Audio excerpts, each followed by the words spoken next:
Welcome to Misty Biology, let's learn something new. तो आज हम देखेंगे पास्चर इफेक्ट के बारे में। This is the inhibiting effect of oxygen on the fermentation. That means यहाँ कोई इनहिबिशन इफेक्ट है। Why? Because of the oxygen. ये क्या इनहिबिट कर रहा है? फर्मेंटेशन को इनहिबिट कर रहा है। That means the presence of oxygen it basically inhibits the fermentation. और इसको फर्स्ट टाइम किसने स्टडी किया था? लुईस पास्चर ने, इसलिए इसका नाम पड़ा पास्चर इफेक्ट। तो अब देखते हैं कि एग्जैक्टली हुआ क्या था। तो उसके लिए पास्चर ने एक एक्सपेरिमेंट किया था जिसमें उन्होंने यीस्ट को ग्रो किया। तो यीस्ट को ग्रो किया in the presence of oxygen and in the absence of oxygen. तो उन्होंने ऑब्जर्व क्या किया? उन्होंने देखा कि व्हेन ऑक्सीजन वाज प्रेजेंट तो क्या हुआ कि ग्लूकोज कंजप्शन डिक्रीज हो गया, इथेनॉल प्रोडक्शन भी डिक्रीज हो गया।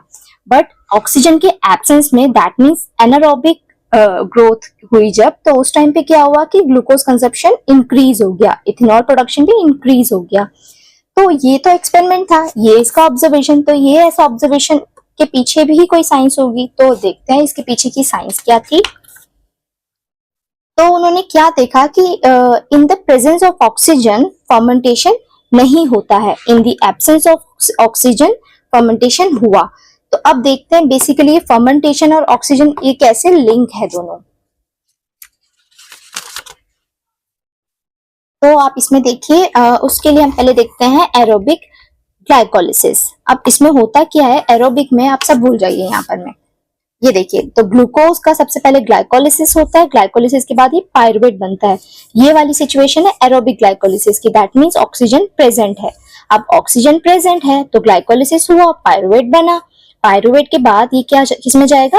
क्रेब्स साइकिल में। क्रेब्स साइकिल से फिर ये जाएगा इलेक्ट्रॉन ट्रांसपोर्ट चेन में। तो जब ऑक्सीजन प्रेजेंट है तो ग्लूकोज का ये वाला पाथवे होगा जिसमें अल्टीमेटली आपको मिलेगा 32 एटीपी। अब आ जाते हैं एनारोबिक ग्लाइकोलिसिस में।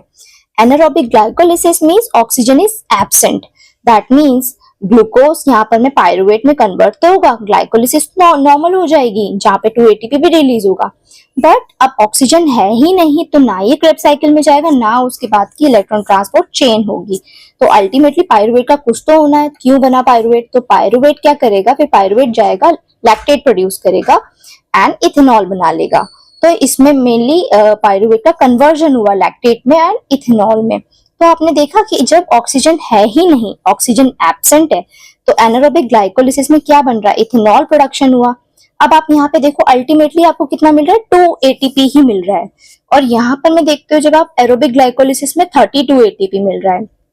तो अब सेल्स की डिमांड भी तो है ना, बहुत सारे मेटाबॉलिज्म होता रहता है सेल में।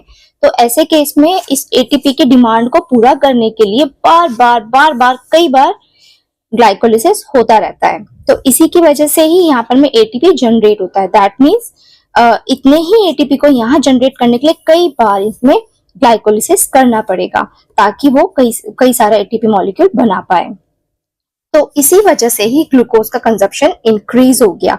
अब जब बहुत ज्यादा ग्लूकोज का कंजप्शन होगा तो ग्लाइकोलिसिस होगी, पायरुवेट बहुत ज्यादा फिर लैक्टेट इथेनॉल प्रोड्यूस करेगा।